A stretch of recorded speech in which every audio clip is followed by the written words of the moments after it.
ખુલ્લેઆમ મહિલા સાથે ઘોડાએ જે કર્યું જોઈને બધા હેરાન થઈ ગયા હતા। જી હા મિત્રો, ખરેખર ચારે બાજુ આ મહિલા અને ઘોડાની ચર્ચા થવા લાગી હતી। તો મિત્રો એવું તે શું થયું હશે આ મહિલા સાથે, જાણવા માટે વિડીયો અંત સુધી જરૂર જુઓ અને જો નવા આવ્યા છો તો ચેનલ સબસ્ક્રાઈબ કરી લેજો, બાકી લાઈક તો તમે કરવાના જ છો ખરું ને। ચાલો વિડીયોની શરૂઆત કરીએ।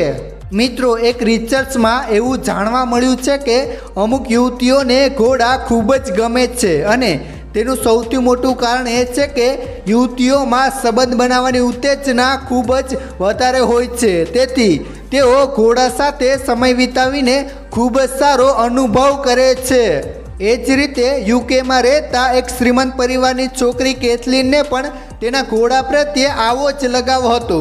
આ સાંભળીને તમારા પણ હોશ ઉડી જશે કે કેથલીન એક પૈસાદાર છોકરી હતી અને તે તેના ઘોડાઓને ખૂબ જ ચાહતી હતી।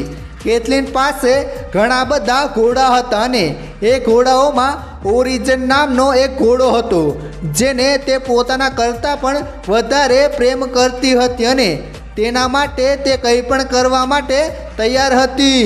કેથલીને તેના ઘોડાઓ માટે લાખો ડોલર ખર્ચીને એક વિશાળ ફાર્મ હાઉસ બનાવ્યું હતું જ્યાં તેના ઘોડાઓને શાહી સુખ આપવા માટે તમામ સુવિધાઓ ઉપલબ્ધ હતી। એટલું જ નહીં, કેથલીના ઘરમાં એક અલગ રૂમ પણ હતો જ્યાં તે રાત્રે તેના ઘોડાઓ સાથે સૂતી હતી, એટલે કે તે દિવસ અને રાત પોતાના ઘોડાઓ સાથે જ વિતાવતી હતી।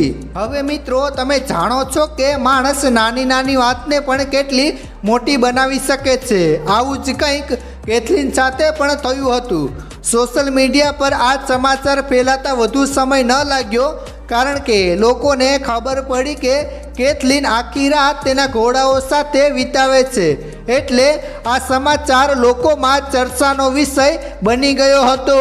આના પર ઘણા લોકોએ અલગ અલગ સવાલો ઉઠાવ્યા અને કેટલાક લોકોએ એવો પણ આરોપ લગાવ્યો હતો કે કેથલીન તેના પાલતુ ઘોડાઓ સાથે ગેરકાયદેસર સંબંધ બનાવે છે, કારણ કે દરેકના મનમાં પ્રશ્ન થતો હતો કે રાત્રે એકાંતમાં આ છોકરી ઘોડાઓ સાથે શું કરતી હશે।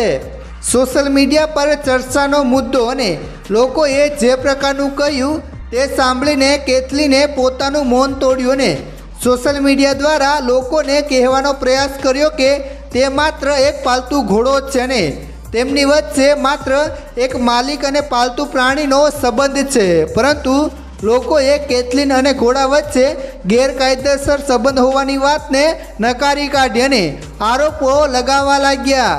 હવે બંધ રૂમમાં શું થતું હશે તે કોઈ કહી શકતું ન હતું અને આ વાત હજુ પણ રહસ્ય હતી। મિત્રો તમને શું લાગે છે, કેથલીન અને ઘોડા વચ્ચે ગેરકાયદેસર સંબંધ હશે કે નહીં? નીચે કોમેન્ટ બોક્સમાં હા કે ના લખીને કોમેન્ટ જરૂર કરજો ને જેમ બને તેમ આ વિડીયો શેર કરો। ધન્યવાદ।